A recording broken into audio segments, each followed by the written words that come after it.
Can you think of an example where you think the law is actually wrong, where you think the right thing to do would be to disobey the law? Um, the obvious human rights issues around the Civil Rights Act, and like the and also the LGBT. There's still a sodomy law in many states. All that stuff, controlling people's sexuality and discrimination against race. There's still lots of things that are on the place that have no place in our society today. I agree. I agree.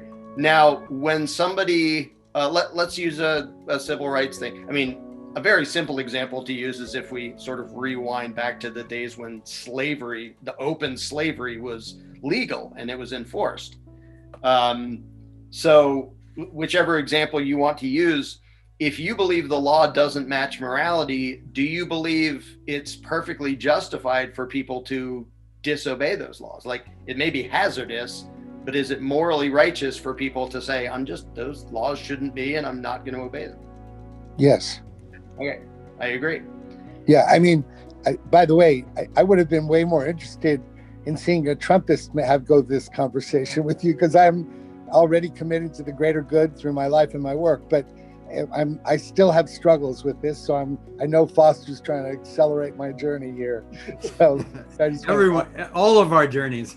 Yeah, and we do this with people across the political spectrum and with people who don't even pay attention or care about politics. Okay. And it's the same thing either way.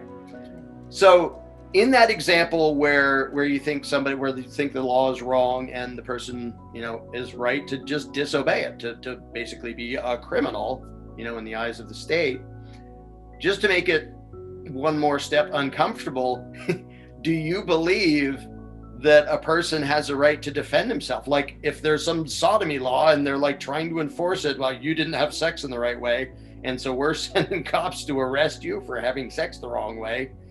Do you believe that people have an obligation to, like, okay, well, I broke the law, so you can arrest me? Or do you believe it would actually be legitimate for them to resist and say, you're not taking me hostage for that? Wow. It's so interesting, because I've been a kind of a violence and anger averse kind of guy, to my peril and to my loss, because righteous and cool anger has great results when it's justified, right? Mm-hmm. So, it makes me uncomfortable. Because I tend to look through the lens of bless them, they know not what they do, and hopefully I'm going to stay in the shadows rather than encounter their sociopath nature. So I kind of try to weave and duck approach, but I'm not the kind that goes okay. Right. However, if it were where I get that way, because I kind of understand how frightened people are by freedom and tolerance and all that. But if it gets to the point where good is, where the basic importance of goodness is questioned, as I feel like it has been in the way the White House has been governed, and there's just doesn't feel like we're working for the same boss anymore, and goodness is no longer the pinnacle of that, then I would do anything I had to do, including defend myself for that. And what's interesting about me hearing you say that is that's essentially what you just asked me, but just stratted down to what Kimberly was saying, was people like do it, the idea of it, but how do you apply it in a very specific way? Yeah. So through this process, I know I'm probably easy, and Foster knows me, I'm very transparent. I would say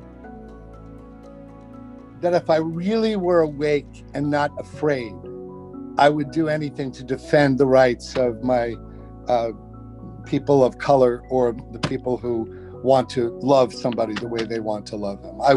I would have to stand in my power and make a stand for what it is I believe in. Yes, I would.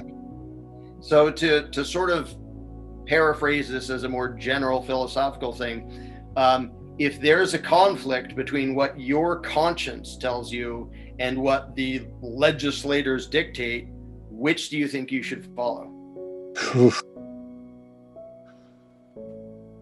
Wow. Well, if this is working on me, because it really makes me more aware of the place where I'm in slavery more than I realize.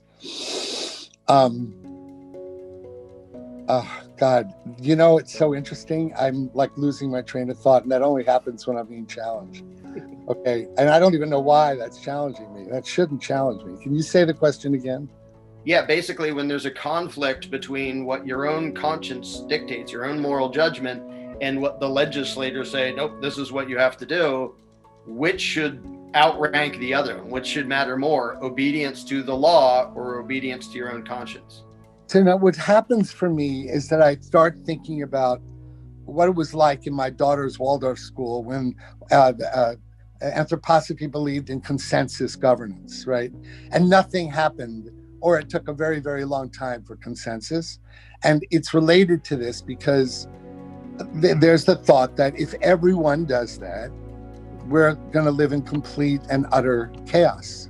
On no agreed upon, if we don't agree upon ways of being, it's almost like it's worse because of the chaos that would ensue. So I'm torn by it. The question. Well, let's use that as an example then. Let's say you accidentally tripped into a time machine and you wake up in 1830 in the US where outright slavery is legal, and you happen to be in some state where most of the people are white and they're okay with slavery, so that the majority and the law both agree this is okay.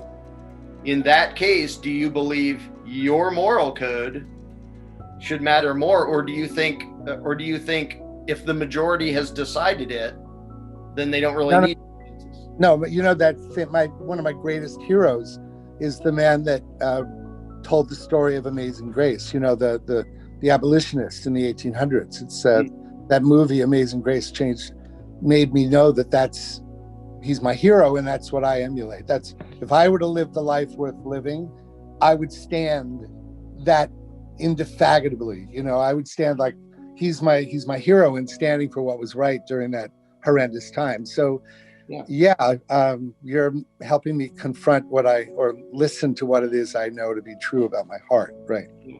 So even if a majority says, well, we, the majority, have decided that we don't really care what you think, we have decided that slavery is okay and should be legal, you don't think that doesn't make it okay, right? Exactly. No, it's not, of course. And the lawbreakers, like the Underground Railroad, they were technically lawbreakers. In your eyes, I assume they were the good guys? Absolutely. Heroes. I completely agree. Right.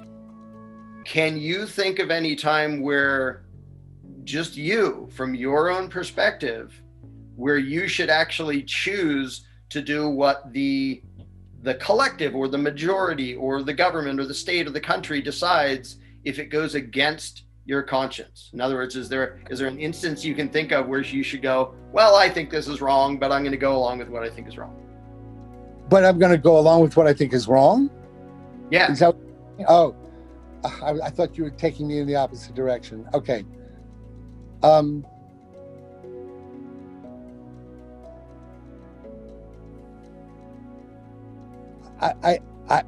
think that my life is so filled with that as a citizen of this time that it would take a long time to list all the ways in which I have compromised my values in order to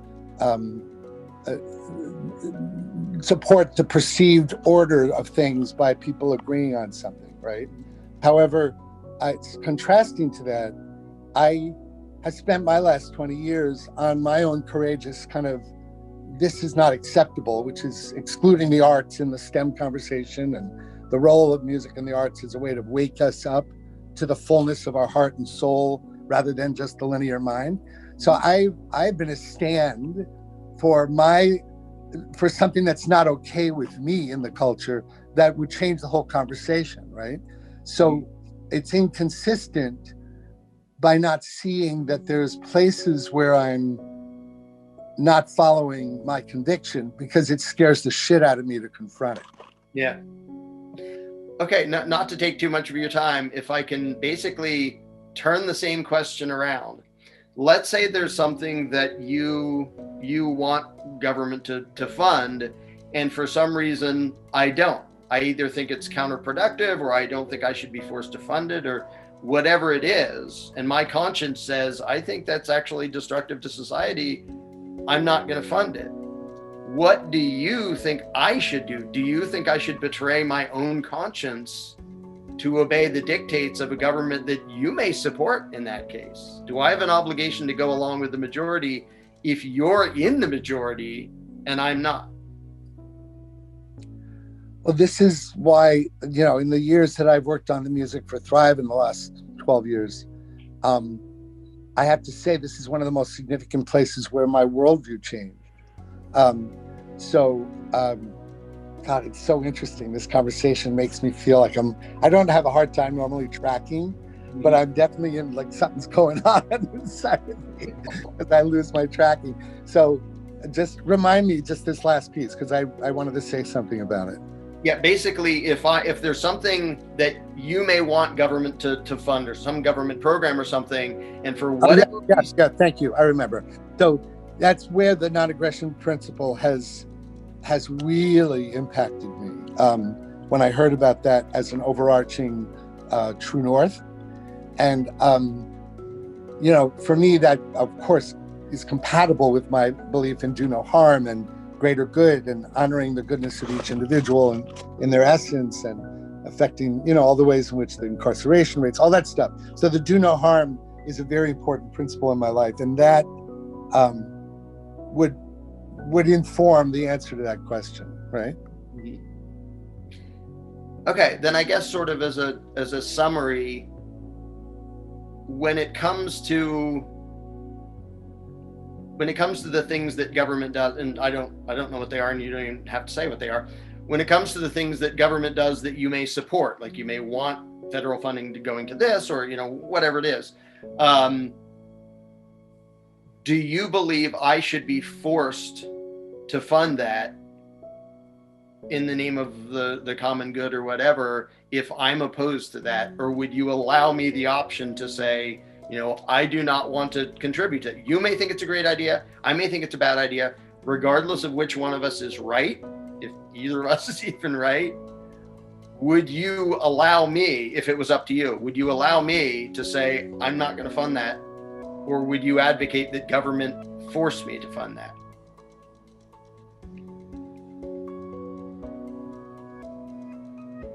So here's the problem. We are facing a situation where 70 million people in America voted for Trump even after the last 4 years. And so by people exercising their right to promote and maintain a way of disintegrating a certain kind of way of operating is something that I've been really having a hard time supporting their, sovereignty over that decision. And so this is where I confront my own, I confront a conflict in myself around what's at the core of this, because my first response to your question is, no way do they have to pay for what they don't want to support. No way. But here I'm looking at a whole reality that's been trained by a certain kind of, everybody's reality, being trained by such hyper-partisanship and so much, propaganda, that with no agreement on the truth, what's going to create an organizing principle that allows us to collaborate and communicate and sustain ourselves as a culture? I'm at a crossroads here. It's hard for me. Okay, let me end with a simple thing, and then I'll let you off the hook. I hope it wouldn't. I'm afraid I might be a problem child here. I hope I'm not.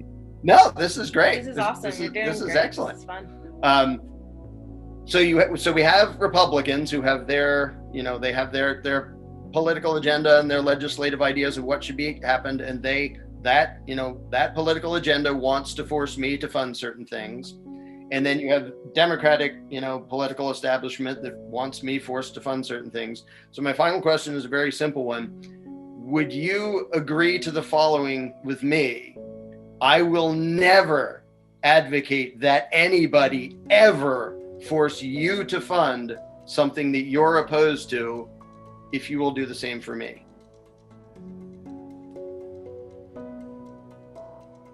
Nice one.